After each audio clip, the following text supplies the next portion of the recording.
generalized linear models is not only developed for the counts, not only developed for the binary response, but it also taking care of a non-normal error distribution. For example, if your response having a non-normal distribution like gamma distribution, then what we do? Can we apply the linear regression analysis? No. Then what we do? Can we develop a separate model having a gamma response? Yes, one option is that. Other option is that you can use the generalized linear models. So where the application of a generalized linear models having a gamma response. So have you heard about the general insurance? I hope you everybody has heard about the general insurance. General insurance contain the insurance for the motor vehicles. It is insurance for the property insurance and health insurance. Now let us the data of a health insurance. How the company is deciding the premium and how the company is deciding that the what should be the future average claim of a 2020. Yet 2020 is going on. Nobody has idea in the 2019 that we are supposed to learn like in online classes due to the corona, because nobody has idea about the corona. So there was no segment of the corona, and if the patient is suffered from the corona, he has to hospitalize, and because the generalized insurance saying that we health insurance are saying that we will provide the cashless services, we will provide the reimbursement services, you have to just give your bill and you have to have a insurance. And now the corona bill, if you go to the private hospital, the bill amount was very high, and all insurance company has to pay the bill, because as per the there is a mutual contract between the customer as well as the company. Anything is happen, we are liable to pay or insure you. Now you can think that if there are so many people have applied to the corona, and anyhow the company has to settle the bill. If they will not settle the bill, what happen? The customer is not happy with the services. Either they switch over from one company to another company, and there is a impact on the brand of the company, and corresponding impact you can observe in the stock price. So ultimately the company is going to collapse. So anyhow they have to see. So they have to see that how many corona patients have filed the insurance claim, what is that average age, what kind of the gender it has, what is the family history of the patient, etc. And then they try to model. So they try to model the amount of a claim. Let us say amount of a claim of a individual per day. Let us say 100 patient have claimed. So what is the total amount? So that total amount, or you can say that average amount of claim of a per day, and when you fit the distribution, it follows the gamma model. It follows the gamma distribution. So we cannot apply the regression analysis and that try to directly say that if the patient age is a higher age, that means higher claim. Patient is a male compared to female, there is a chance of a more claim. We cannot, because regression analysis have the basic assumption that distribution must be normal. But in our case, it is a gamma. So that means we are violating the basic underlying assumption. And we know that if we develop a building and if the fundamental or the base is not correct, what happens? Building can be collapsed anytime. So similarly in statistics, we have to verify the basic assumption. If assumption is violated, what will happen? Whatever conclusion we can draw from the data, perhaps it may mislead to the decision maker. Like I told you in the sugar cane production, we were thinking that there will be a higher sugar cane production, so we have exported, but we realized that it was our mistake. We have a lesser production of sugar cane, and that is how we are in the trouble. There is a high price of the sugar, we have to do the more export, so we cannot eat our food, we have to eat the food which is imported by the country, because of there is a mutual contract between the various foreign countries. So this is very important. We have to look at the scenario, we have to look at the decision, and generalized linear models has the important role in the insurance companies. And that is when you offer or when you go for the actuarial science, not actuarial science as a specialization in our department, but when you go for the course of a actuary, in actuary there is a one paper of a modeling, and in that modeling one chapter is of a generalized linear models, where we require to have a knowledge of a generalized linear models with a constant CV. That is what the generalized linear models with the gamma response.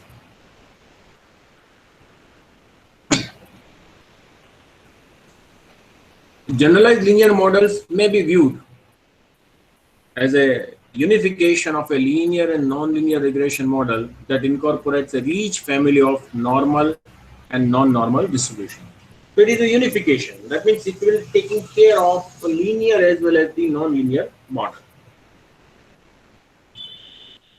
So it means that it incorporates the family of the distributions. Some are the normal and non-normal. We here note that generalized linear models assume that observations are independent. Earlier I said that it satisfies it whenever you wish to go for the generalized linear model, you are supposed to require to assess two property. One is uncorrelatedness, that means they are stochastic independent, and second one is the variance is a function of a mean. So here they are talking about the same. Here we know that generalized linear models assume that the observations are independent. So this is the first property, independent. Independent means errors are independent. So that means whenever you realize that errors are correlated, you cannot apply the generalized linear models. One of the example they have given, there are situations where this assumption is inappropriate. For example, data includes split plot and other types of experiments that have restriction on the randomization.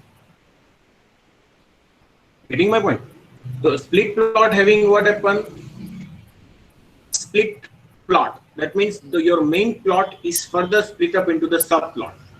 So there is a correlation between the main plot and there is a correlation between within the plot. So there is a two kind of error structure is not allowed. And so whenever you have a split plot kind of experiment, you cannot use apply the generalized linear models. So in that case, what we can use? We can use the generalized estimating equation GEE, where you can have a mixed type of a model. Either you have a fixed effect model, or you can have a random effect model, or the Gauss effect model. So that can be taken care by the GEE, where you can have the observation having the correlation structure. So this is all about the basics of why the generalized linear models is so important, why we should go for it, that instead of studying the individual models, can we study as a general class? So that means general class, that means there is a general estimation procedure, general testing procedure, everything is a general. And then we just plug in a specific case, we can get the specific models. In 1975, McGulla and Nelder has introduced the concept of a generalized linear models. So there is a paper of generalized linear models by McGulla and Nelder in 1975, and then McGulla has given or written the series of papers, and it is published as a research monograph in 1983, and that is our one of the reference book for the generalized linear models. So I will share you the few reference books of a generalized linear models throughout the session which we are going to cover. There are 5 different kinds of a book. I will share the Google link so that you can download that all the books, and whenever it is necessary, we will go through that. Now, when you go for the generalized linear models, one has to have some steps of fitting of a generalized linear model. So what are the steps? So there are different approach of the fitting of a generalized linear models. The first thing is that the problem of looking at the data. How you are looking at the data. As I said in a example of a ATM, so which data you have, whether the data is a quantitative or data is a qualitative. Is there any patterns you observe in the data or not? So that is our second step. It is called the theory of the pattern. So let us go into that, the problem of looking at the data.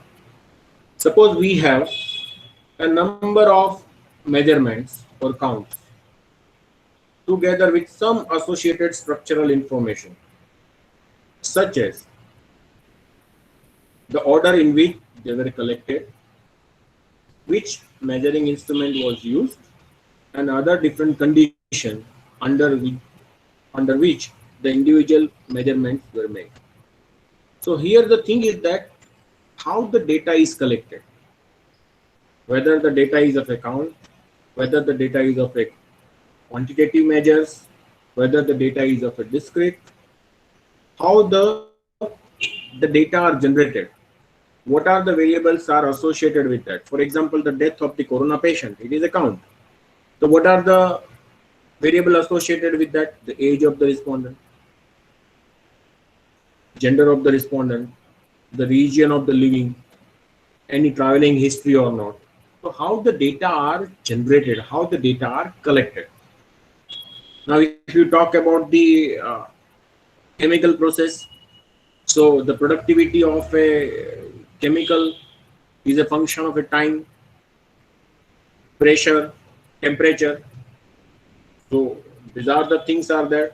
If you are doing the laboratory experiment, so observation is generated, but which measuring instrument is used, whether the instrument is calibrated or not, many things are there. We are saying that whatever the kit of testing we have ordered from the China, and government has stopped to testing because it was showing the random event. Sometimes it is showing the negative case to positive and positive to negative. So based on that, government has stopped. So whatever the testing kit we are using, whether it is reliable or not, whether it is giving the correct output or not, there is a concept of a operating receiving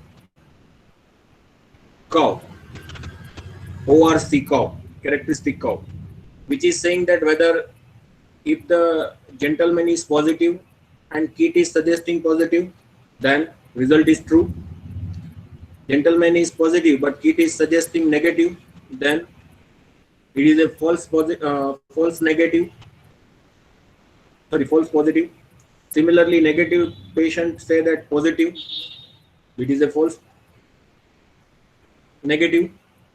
And if negative patient is declared them as a negative, then it is a true negative. So diagonal true positive and true negative, it is our hit ratio, that how many patient out of 100, how many is diagnosed as a correctly. So likewise, we use the concept of receiving or operating characteristic curve to decide whether the model or the kit is reliable or not. So similarly, after modeling, we can also use the ROC curve. We will see in detail in future when we come to that. So here the thing is that which instrument is measured, under which condition you have collected the data. If you are collecting the data during the temperature, have you collected data during the winter season? Have you collected the data on a monsoon season? So the season is also play a vital role on your productivity of the output. To interpret such data was a search for a pattern in them. We have seen the data. Now, is there any pattern in the data? For example, one measuring instrument has produced consistently higher reading than the others. अगर आप कोई measuring instrument ले रहे हैं तो वो क्या दिखा रहा है? Continuously, slowly and gradually increase हो रहा है. आपने BSc में you have studied the concept of the control chart. So there is a small shift and there is a large shift. Large shift is detected by the X bar and R chart, but small shift is detected by the UMA chart and Kusum chart. So UMA and Kusum is continuously, it is saying that there will be a small increasing in the output. It is continuously increasing. So consistently it is increasing. That is a one kind of event or the one kind of instrument over here. So such a systematic effect is likely to be indistinct by other variation of a haphazard nature. So if it is consistently increasing, so in regression analysis, if you say that the relation between y and x, as x is increasing, y is also increasing. So it is showing that there is a positive pattern. So it is a systematic part. So that systematic part you have to identify, and then you have to summarize into the massive behavior, described in a sum of a statistical term. So statistical models contain both elements, systematic as well as random, as we have seen in the second semester about the y is equal to x beta plus epsilon, where x beta is a systematic part and epsilon is a random part. The problem of looking intelligently at the numerical data demands of the formulation of pattern, which can in some way represent the data and allow their important characteristic to be described in terms of limited number of quantities. So whenever we have the data, we try to identify the patterns. Why the patterns identification? Once the pattern is identified, we do not require the data. Based on that pattern, we can say that what will happen tomorrow. So how to identify the pattern? So you have to identify the few numerals. We call them as a parameters. And when we have the data, we call them as estimate, which represent this particular data. So that is what it is saying, that we require to find some numerical patterns which can in some way represent the data and allow their important characteristics to be described of limited number of quantities. Okay, so now we talk about the theory of pattern. We have to generate a pattern of numbers which in some sense can replace the data and can themselves be described by the numerical quantity. So once the pattern is identified, we do not require the data, we replace them by the data, and we can easily predict the observation. These quantities terms as parameters, and by giving them values, specific patterns can be generated. Let us take of a simple model, y is equal to alpha plus beta x. So y and x is connecting by these two parameters, alpha and beta. If you know the alpha and beta, given a value of x, you can exactly define the value of y. And it is showing that alpha and beta linear in parameters. So it is talking about that there is a linear relationship between x and y. We now suppose some causal relation between x and y, under which x is experimental control and affects y, which can measure without error. So here we are not talking about the errors. We just have a x is on our control. We just change the value of x. We can have the corresponding value of y.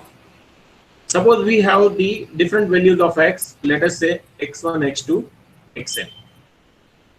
Then y will takes, because if you replace x by x1, then y will be alpha plus beta 1 x1. X is replaced by the x2, then y will be alpha 2 plus beta 2 x2. Sorry, alpha plus beta x2. Similarly, if xn replaced by xn, then it is a yn is equal to alpha plus beta xn. Clearly, if we know alpha and beta, we can reconstruct the value of y exactly from those values. So that even a x1, x2, xn, the pair alpha beta, is an exact summary of y1, y2, yn. So it means that if you know the value of alpha and beta, and if you have given the value of x1, x2, xn, you can easily construct the value of y1, y2, yn. So that means alpha and beta represent the data. Can we say? Yes, of course. And we can move between the data and parameters in either direction. If you know the alpha and beta, you can calculate the observation. And if you know the value of x1, x2, you can calculate the y. So you can move either of the direction. In practice, we never measure the y exactly. As we know that in practice, we are not measuring the y exactly. Why? Because there is a measurement errors, and that is how the our model usual setup we are writing that y is equal to alpha plus beta x plus epsilon. So that means alpha and beta you can never calculate exactly.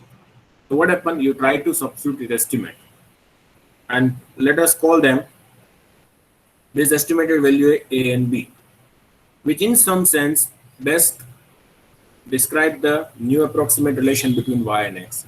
So whenever you substitute the value of a and b instead of alpha and beta, so what value you substitute, which should be described best way to the data or the patterns in the data. And that is how the bestness came into the picture about the estimation procedure. Which estimation procedure is giving the best estimate of the parameters? Whether the estimate is sufficient, estimate is a unbiased, estimate is a consistent, estimate is a complete, minimal sufficiency, etc. Whether the estimate is a minimum variance unbiased estimator, whether estimate is a blue, likewise. So you try to substitute the estimate of the parameters in such a way that estimate are the best representative of the parameter. And that pattern can be summarized by the pair AB. Given a value of A and B, we can get the best value of Y. When I'm saying the best value of Y, it means that the estimated value of Y is very close to the true value of Y. So once you have identified the data, you have looked at the data, how the data is generated, which measurement instrument is used, is there any correlation between the variables and the observations, and then you try to look at the pattern, and the pattern is usually best described by the parameters, but in real life we cannot measure exact value of y, and that is how we try to describe this parameter by some statistical term called the estimate of the parameters. So once that estimation part and everything is done, then you have to go for the model fitting approach. So earlier we said that in some sense the A and B is the best value of alpha and beta. So when I'm saying in some sense, means what? In which sense? So whether it is a consistent, whether it is unbiased, whether it is a minimum variance, or what? So that is what we will discuss in the step 3, model fitting. I think today we will keep up to this. And if you have any query, you can just unmute your mic and raise the query. We'll have a 5 to 10 minutes for a discussion.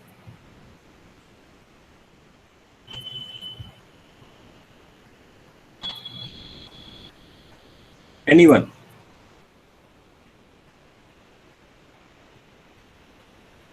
Usual setup, if there is no query, it is understood that you understand everything or you did not get to anything. So now we should not be in the mutually exclusive classes. Let us be some exhaustive.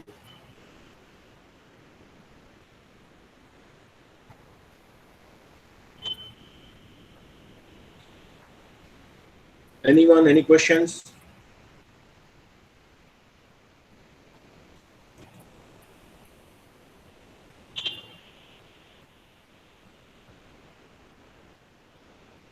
Anyone?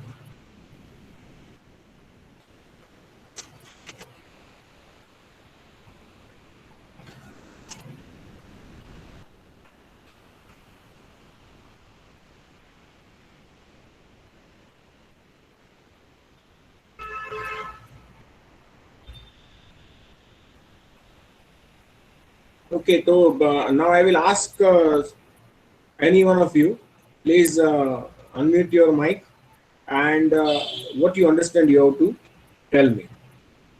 Let us say ask to Patil Pratibha. Pratibha, unmute your mic and what we discussed, can you explain in 1 or 2 minutes?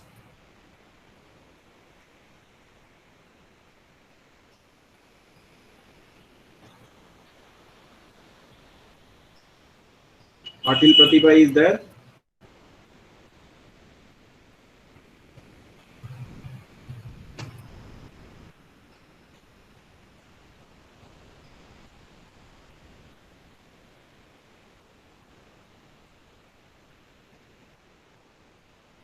Okay. Bhomik?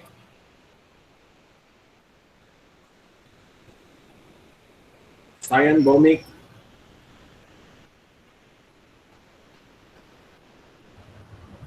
Yes, sir. Yes. Can you give the some idea what we have discussed in a one line or 1 minute? Of course, sir. What you said, firstly, you said that variance of the errors is function of the errors, function Okay. of the errors of mean. But in the theory of least square, which is not, variance is constant usually. Very good. Nice.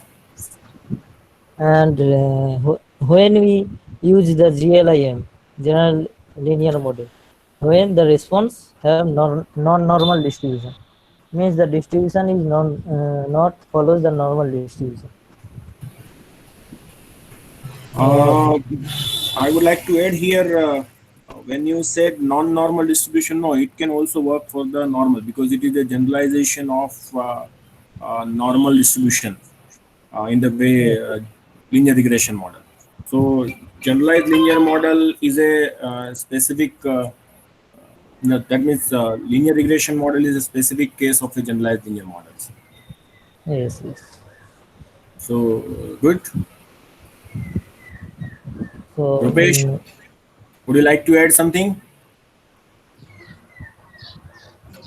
Sir, I have to ask one question. Like now you said that non-normal is when the data is non-normal, we can use GLIM and as well as normal. Then Yes. can we convert non-normal data into normal data and then we can use direct linear modeling? Yes, that is possible. This is No. always one can go. In second semester, we had see that if possible, just apply the transformation and then because we are much familiar with the classical theory of regression, we always try to use the regression first. But here, when I'm saying it is a non-normal, so I am just specifically focusing of a few non-normal distribution like exponential and Gamma. gamma. No other Yes. distribution. Okay. Sayali?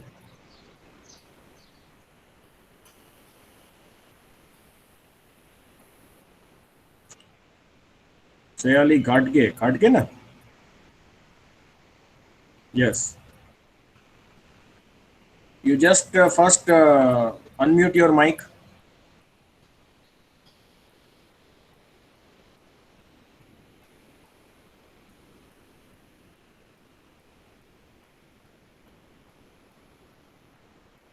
Sayali,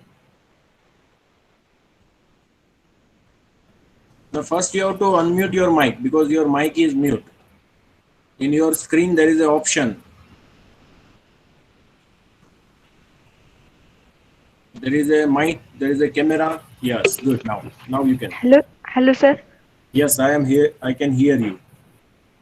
Yes, sir. I can understand different types of generalized linear model.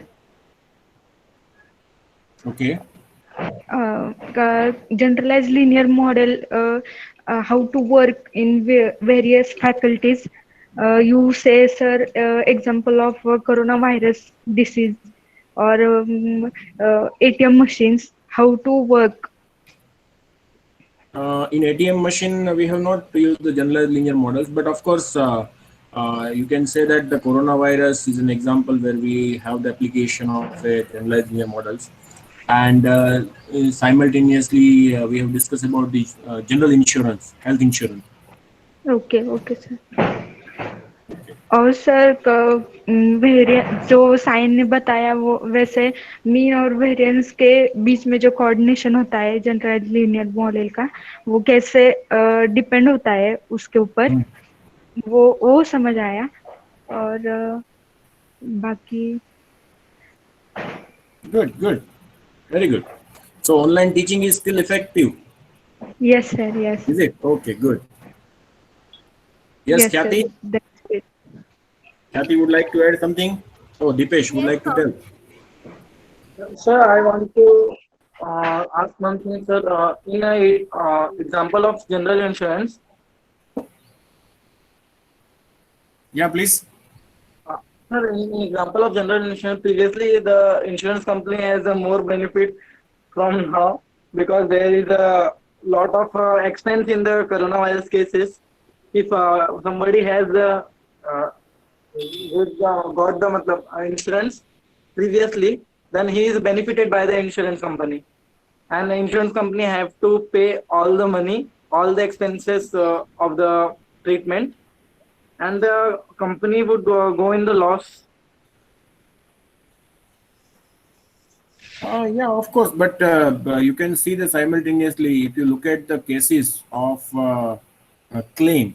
So if there is a more claim due to the coronaviruses, but there is no claim from accidents, there is no claim from the other critical disease.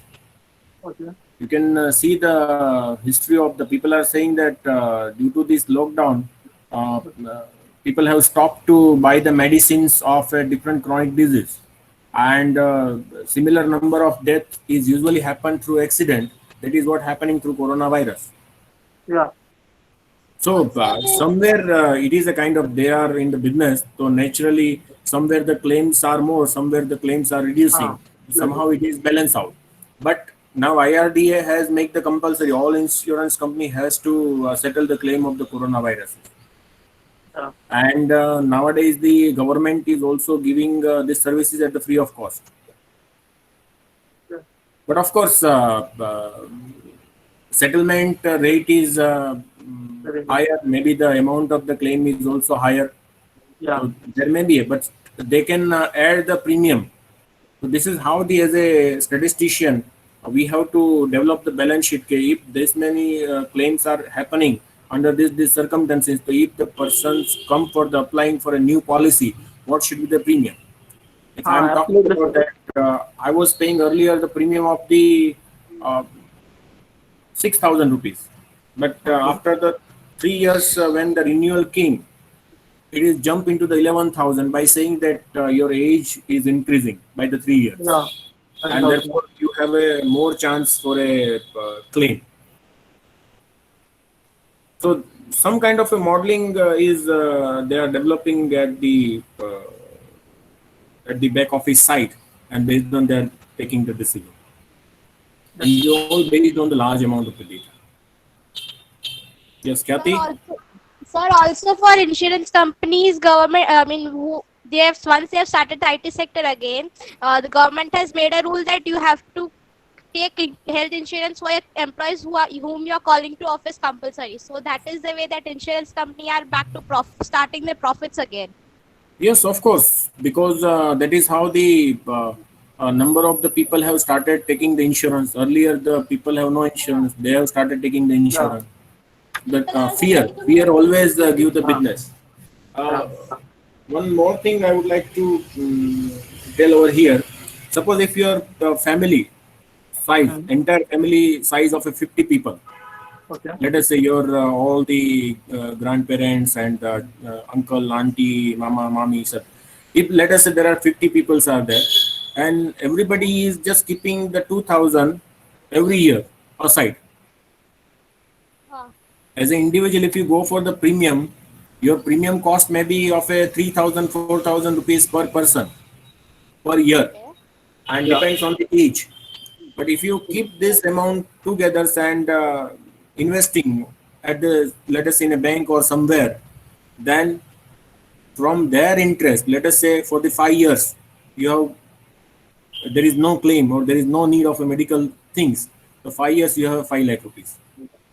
and that 5 lakh is you have invested into the some bank, so you have at the end of the 5 years it may be of a 6 lakh, and maybe there is a few claim of a 50,000 or 1 lakh or 2 lakh.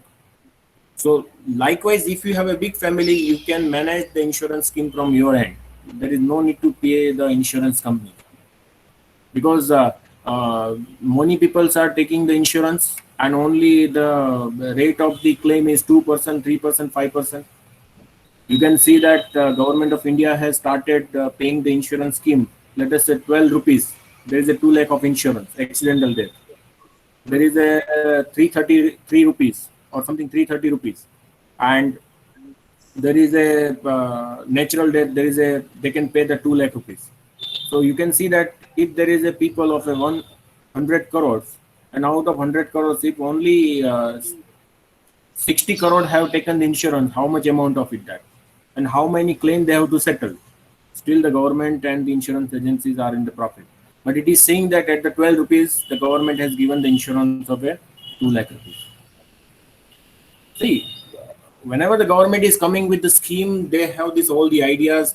All the statisticians are working in the back end and then try to identify the which scheme is effective under which condition. Anyhow, so I think I should stop my session, and I have shared you the yesterday file, video file, though the size is very large. Got that. You got it, and today I will also share. But somebody told me that you should, I think Saurabh Chaudhary told me that you should start your YouTube channel. So you just upload that video. It is very easy for all the students. Yeah, sir. Let us, Sir, it will be better. Definitely, sir. let us see what happen. If it is viable, we can do it. Thank you very much. Thank you so much, sir. Thank you. Thank you so much, sir.